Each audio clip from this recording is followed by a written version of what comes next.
Good morning with this old greenhouse. How are you guys doing this morning?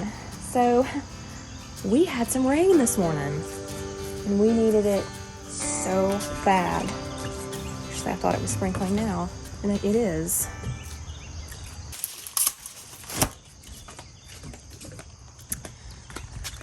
Yes, we needed the rain so bad. We have been in a little bit of a drought. The yard is like brown and crunchy, and we've had to water the garden and all that stuff. So we have like desperately needed rain, but it poured this morning about 3 o'clock. I don't know if it's going to continue raining today. I hope so, because we really need quite a bit of rain. But I am coming to check my greenhouse before I go to church this morning. See how everyone's doing in here. Look, 79. So it's cooled off for sure. It has been hot in here the past week. We've had temperatures right at 100. So I think the hottest it got in here one day was like 104. I looked on this thing. It tells like a high and a low. Yeah, it got pretty hot. Normally it stays around like 95 to 97 last week when it was super hot. The vent fan, if you turn it up, it considerably cools it off in here. So that's good, but all my plants are doing good in here. We'll look at my little starts. So those are the plants that I planted last week, my little cherry tomatoes. That is the orange hat, and it has come up. Actually, one was up yesterday, and then another one popped up last night or this morning. And I think this one has one too. And that's the same variety. That's a little dwarf variety that gets like 6 to 8 inches total. It's like a determinate, so it doesn't continue growing. So past the little 6-inch to 8-inch size, that's all it gets, but it should be loaded in little cherry tomatoes.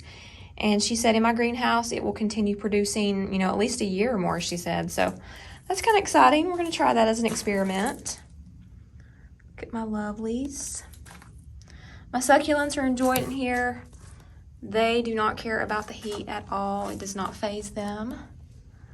Look at the raindrops.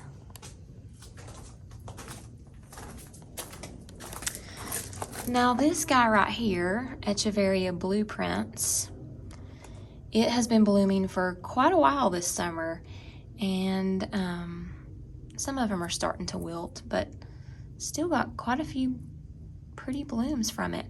But I noticed last night that it's going to bloom a second time.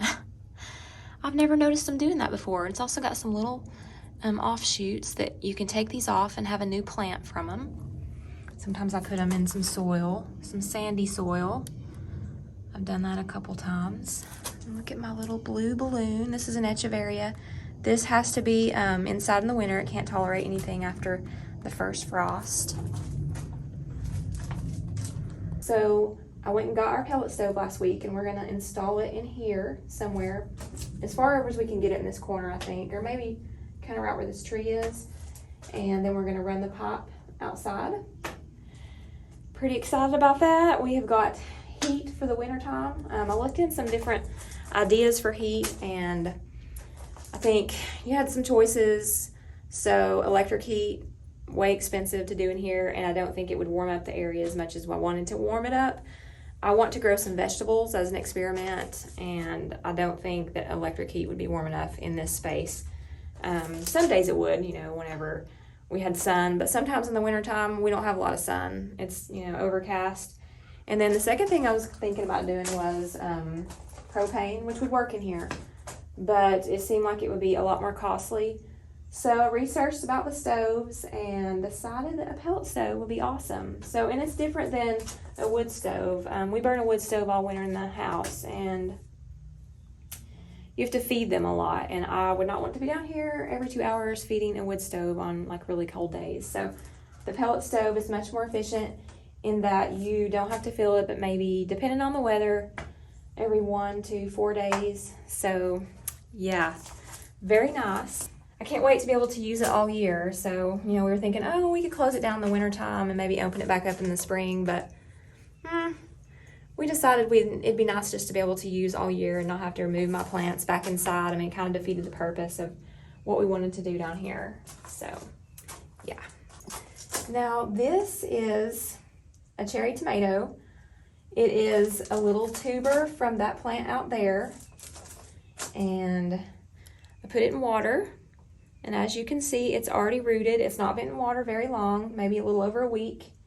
So, really easy thing to do. And the tuber is kind of, they're like at the intersection of the stalk of the stems. So the tubers you can cut out, they're like at a little intersection, kind of like a little armpit. And if you cut that off, and you can put it in soil or water and root it and have another plant. I've done that here. I've got one in soil.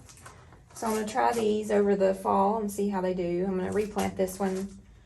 But yeah, very easy. And I'll show you guys what I'm talking about on tubers if y'all want to do that with your tomato plants. Planted some zinnias in here. And I'm getting some coming up, little bitties. And I've got a huge sunflower that I planted last month. And it has grown very quickly. Not sure what variety. I don't remember. I just put them in there. And also, I planted some new cucumbers last month. And look here. These are going to be a different variety. They're not the pickling kind. They're big. I do believe they're going to get quite big. But they're everywhere. I'm finding them in here. I planted these because I didn't think these were doing any good, and then they started going. And then now I have this round, so I'm going to have a ton more cucumbers. And we'll see if I can pickle them. I'm not sure. I'm going to give it a whirl. And my peppers, they weren't doing good, so I put some plant tone on them. And now they have taken off. I've got quite a few on this plant. So I'm going to try to make me another little batch of banana peppers. And this one too, it's like picked up again. Maybe they enjoyed the heat last week, I don't know. I think they just needed fertilizer. So my cherry tomato, well, so this is my beefsteak. Got some big ones on here, but my cherry tomato, oh my, look at this. It is loaded. They're everywhere. I mean, I showed you guys last week, but wow, they've just went crazy from last week. I don't know how many I'm gonna get off here, but lots and lots and lots. And you can see the rain dripping off of them. They are everywhere. Okay, so here's an example of a sucker. So here's a stem that comes up, and then you got this, and this is another little one like in the little armpit. You can cut this off and get a new tomato plant from it. And you can also cut them off just to give, air flow through your plant, which helps in turn the plant, not get like diseases and stuff like that. As you can see, I probably needed to do that with mine. Mine's a little wild and unruly. It probably needed some, but I just let her go this time. Well, I'm headed to Sunday school, and I've got a full thing of stuff to do this week. I want to make some jam maybe this week. I've got some peaches. I need to make some more apple butter. I need to work on canning some pasta sauce. That is definitely next on the list. I have so many tomatoes. They're coming out my ears and everything else. So that's going to be on the list this week, and I will do some videos on that and show you guys, how I can pasta sauce. Let me think, what else do I have? I have lots of okra coming in, just leaps and bounds. I don't know. I'll probably get into some other stuff this week. I'll keep you guys updated, and I hope you guys have a wonderful Sunday.